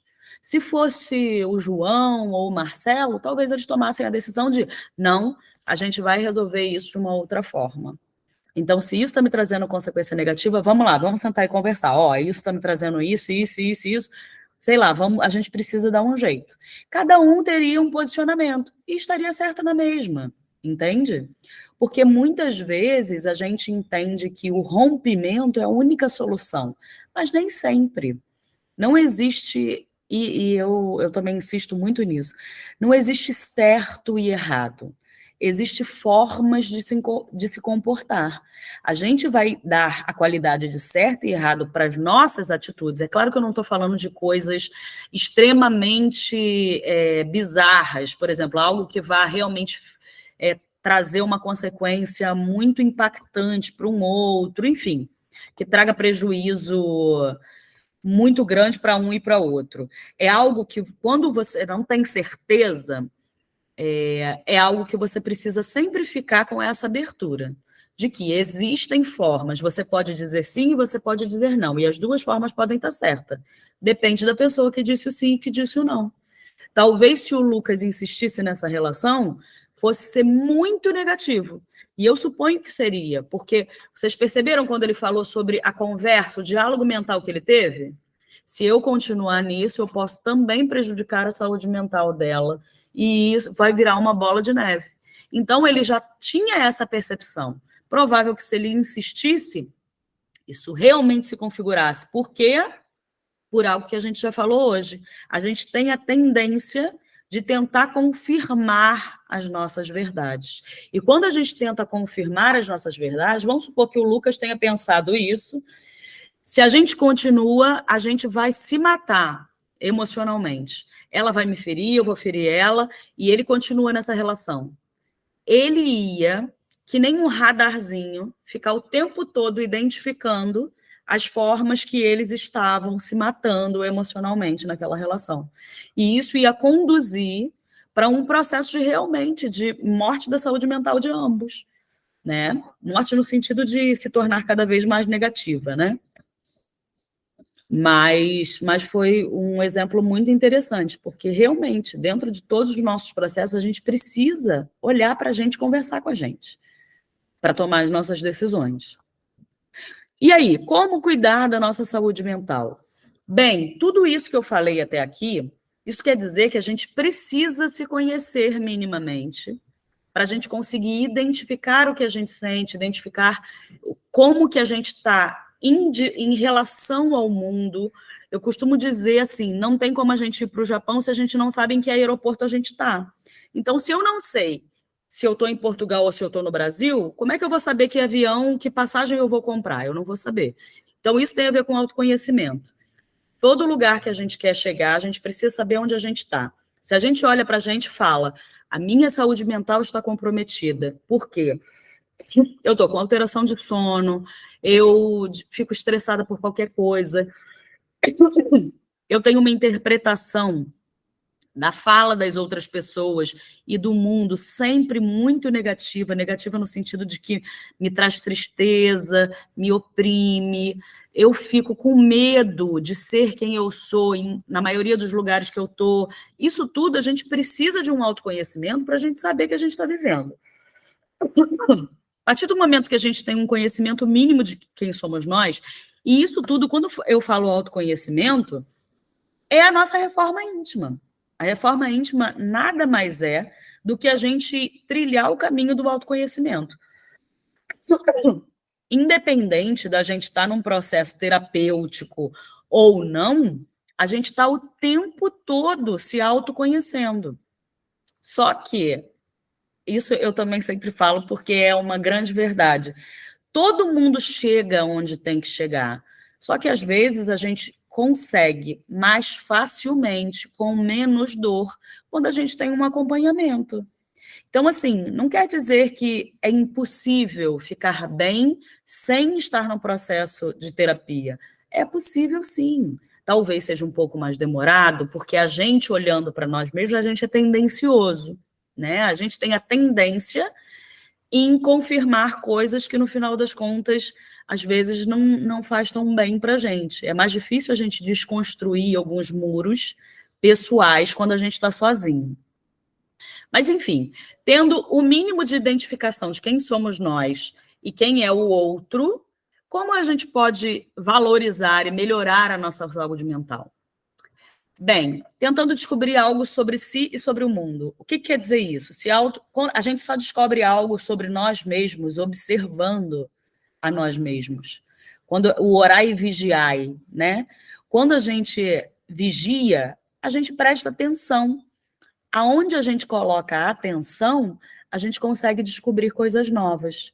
Quando a gente olha para o mundo como algo que nós fazemos parte do mundo, o mundo faz parte da gente, a gente começa a olhar o mundo de uma forma mais próxima. E até o outro, mesmo as pessoas que têm erros muito graves, a gente consegue olhar para essa pessoa e entender que aquilo foi um comportamento. E aí, como é que a gente pode ajudar ou não? De que forma eu posso me posicionar diante dessa pessoa? E observar é o primeiro passo para a gente descobrir. E que isso ajuda na saúde mental, sempre. Trabalhar por um propósito. Você pode mudar de propósito a cada semana, mas se a cada semana você colocar no seu coração aquele propósito e viver verdadeiramente ele, você vai viver com mais plenitude tudo que você executar.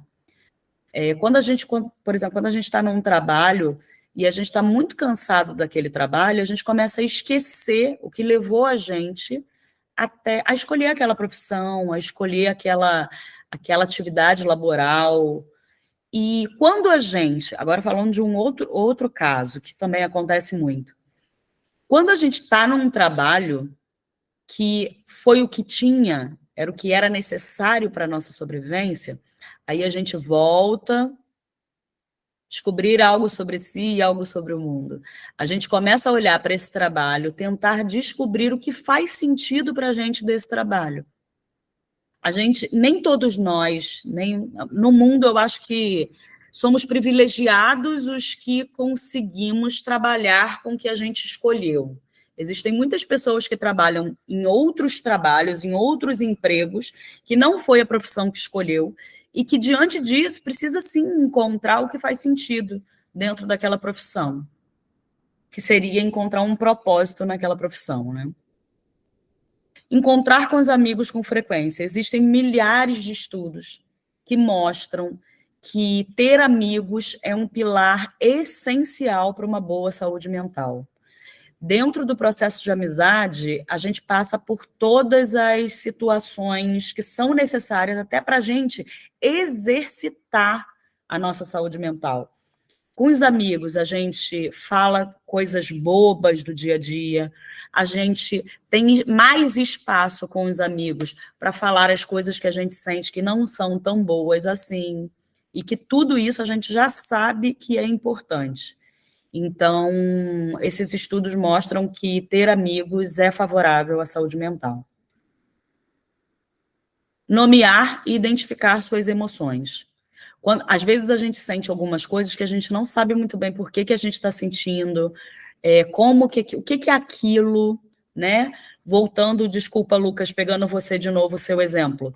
Quando o Lucas teve os sintomas físicos, a primeira coisa, e ele fez certíssimo.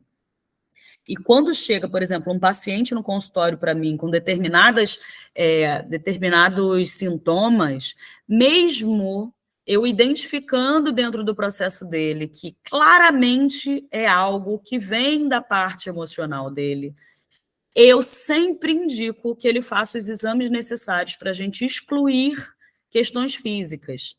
Então, quando uma pessoa tem falta de ar, nem sempre é uma crise de ansiedade.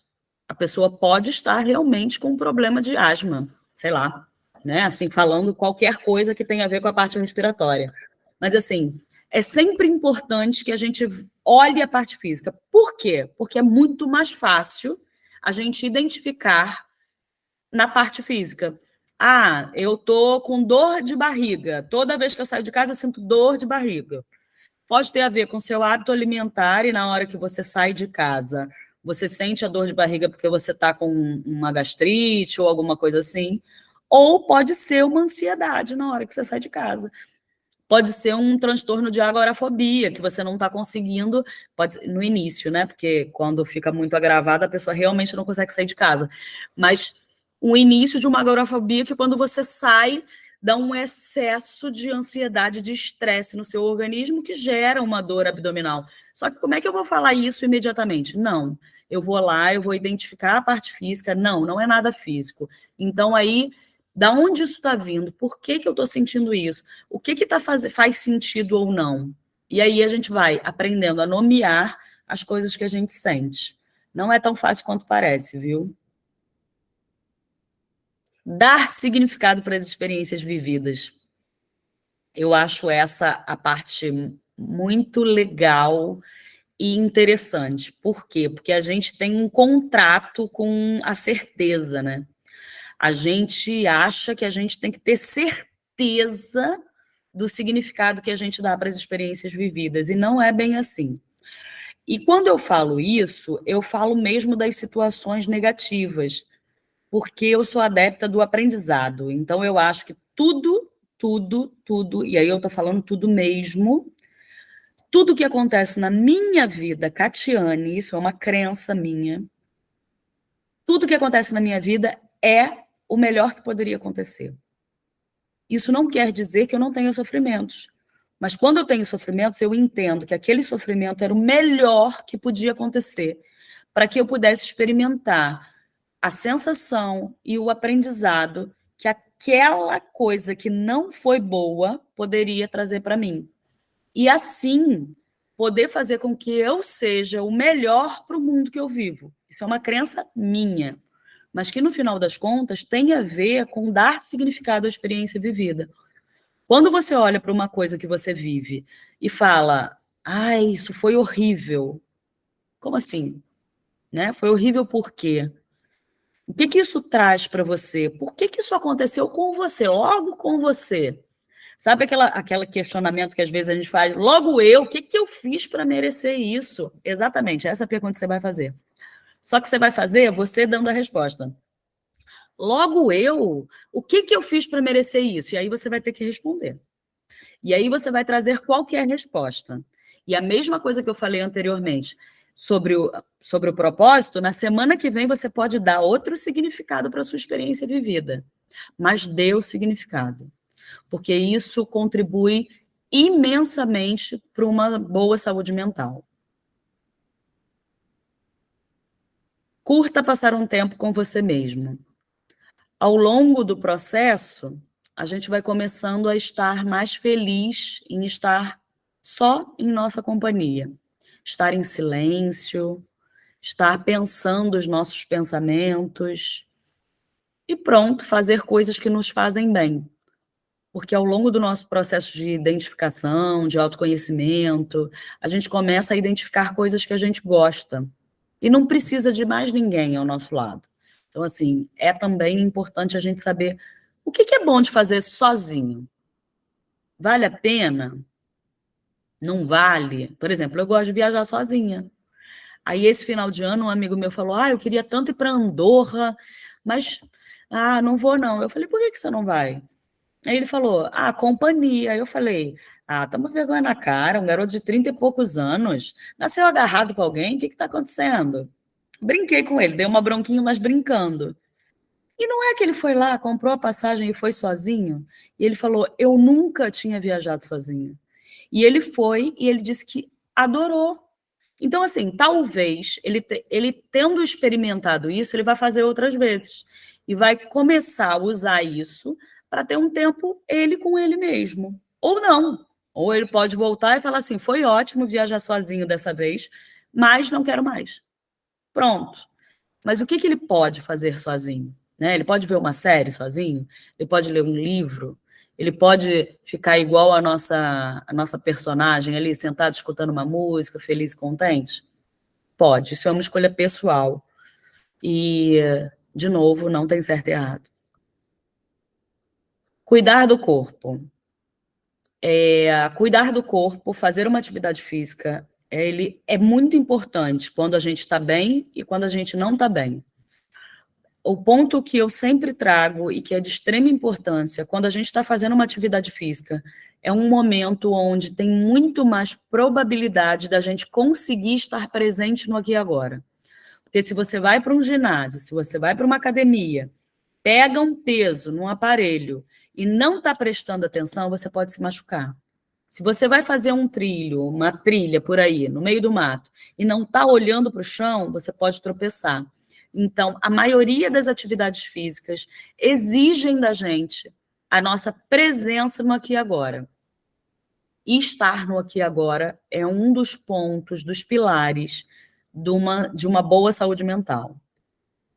Valorizar quem sempre esteve ao nosso lado, que acaba pegando um gancho com a questão da amizade, mas aí a gente pode incluir nossos familiares, independente da gente se dar bem ou não com eles, a gente identificar o valor dessa presença na nossa vida, o quanto que foi importante para a gente ter essas pessoas ao nosso lado, ou ainda estar com elas e ser possível vivenciar esses momentos.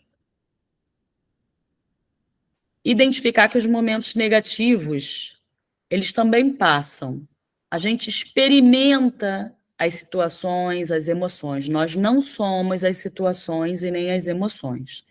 Então, tudo passa. Os maus momentos também passam. E para terminar, mais um videozinho. É lindo dizer. Hakuna Matata. Sim, vai entender. Os seus problemas você deve esquecer. Tu é viver, aprender. Hakuna Matata. Hakuna Matata. É lindo dizer. Hakuna Matata. Sim, vai entender. Os seus problemas você deve esquecer. Aí, garoto, isso é viver. Hakuna Matata.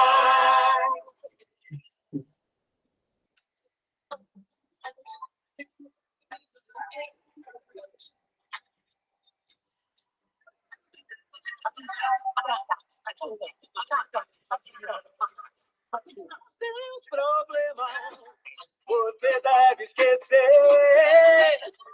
Isso é viver. Aprender. Hakuna Matata. Hakuna Matata. Hakuna Matata. Matata. Hakuna Matata.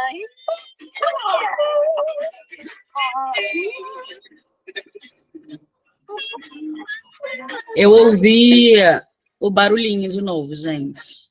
Pode falar. Alguém levantou a mão aí? Fui eu, Fernanda. Pode falar. Eu acho que já estamos na meta final, não estamos, Catiana? Já estou terminando. Era o último videozinho. Pronto. Então, eu queria agradecer e acho que fiquei mais enriquecida com este pequeno debate, digamos assim, aqui com todos que participaram. E agora, no final, eu queria convidar a todos para desejarmos aqui ao nosso Luquinhas, que eu não sei se a Catiana sabe, mas ele faz anos hoje, ele está de parabéns. Pois sei. Portanto, Luquinhas, parabéns! Muitas felicidades para ti. Parabéns, Lucas. Parabéns, Lucas. Tudo bom. Tudo bom, Lucas. Que a paz divina esteja contigo. Parabéns a todos também. Parabéns, Tatiana, por o teu programa, que é sempre delicioso ouvir-te. Traz-me sempre muita, muita esperança, muita força, muito aprendizado. Eu não me canso de te ouvir. Obrigada, gentileza. Hoje estou quase adoentada porque estou com gripe, mas não pude deixar de ver o programa porque realmente fico sempre muito, muito ansiosa para ver o teu programa, porque trazes-nos sempre coisas muito elucidativas que me ajuda a compreender muito de tudo aquilo que se passa e que se tem passado ao longo da minha vida. Sim. Obrigada a todos, um bom ano para todos, que sejamos fortes para todos os embates que a vida nos traz. Sem dúvida. Eu quero também agradecer a todos vocês, obrigada. Eu adoro fazer a exposição da figura, falar, gosto muito de trocar, eu adoro quando vocês falam, quando vocês podem também colocar a ideia de vocês, as experiências que vocês vivem, e eu quero agradecer muito, mais uma vez, por poder estar aqui com vocês, falando sobre um tema que eu sou apaixonada. Eu sou suspeita para falar, né? Eu falo que psicologia é tudo nessa vida.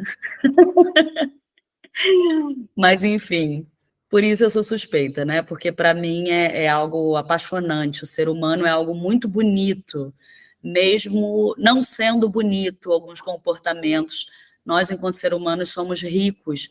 A gente pode construir qualquer coisa ou destruir qualquer coisa. Então, assim, o nosso potencial é imenso. E quando eu falo destruir ou desconstruir, nem sempre é para o mal, né? Às vezes, para a gente construir um grande castelo, a gente tem que desconstruir o nosso barraquinho. E às vezes é muito difícil a gente sair do barraquinho, olhar, ver que a gente está dentro de um barraquinho. Só que a gente quer um castelo, então para a gente construir o castelo não tem como botar em cima do barraquinho. A gente tem que desconstruir algumas coisas para a gente construir outras mais sólidas, né? E tem me engrandecido muito estar com vocês. Muito obrigada por todos. E é isso. E parabéns, Lucas. Feliz ano novo a todos. Obrigada. É isso. Obrigada. Vocês são os amores, Muito obrigado, muito obrigado. E, cara, eu ficaria horas ouvindo você falar, de verdade. Nossa, eu anotei tanta coisa. Enquanto eu ouço vocês falarem, eu fico pensando, a imagem que me vem na cabeça é como como se fosse uma imensa caixa d'água que estivesse jorrando água. Jorrando conhecimento, e eu fico assim, cara, quanta coisa tem dentro dessas pessoas? Quanto conhecimento tem e não para de jorrar? Quanto mais jorra, mais sai. Eu fico imaginando quanto Mas olha, tempo Lucas, eu te levou. digo, e eu acho que isso é também um exercício, porque às vezes a gente sabe mais do que a gente acha que sabe. E a gente só se dá conta quando a gente começa a falar sobre alguma coisa. E a gente começa a falar, às vezes a gente para e falava assim, eu nem sabia que eu sabia isso, né? E é muito E bacana. lindo, é lindo, é lindo, é lindo. É isso. É isso. Mais alguém quer colocar alguma coisa antes da gente finalizar? Seu Antônio, Denise. Olha, eu vou falar, Catiane, a minha proposta, né, minha meta para esse ano seria justamente isso, trabalhar essa coisa que a gente, né, nunca tem tempo, que é a nossa saúde mental. Pensa em tudo, em todos, e nós mesmos vamos nos deixando de lado. Nossa, eu amei, acho assim, anotei várias coisas também, que eu quero colocá-las em prática. Foi muito, muito, muito bom começar o ano com você. Ótimo, amei. Obrigada. Obrigada a todos e um ótimo ano a todos também. Obrigada. Igualmente para todos. Um bom ano. Obrigada. Bom ano. Bom 2024. Beijo pra Ótimo. vocês. Tchau, tchau. Beijos. Tchau. Tchau, gente. Fiquem com Deus. Todos. Amém. Tchau.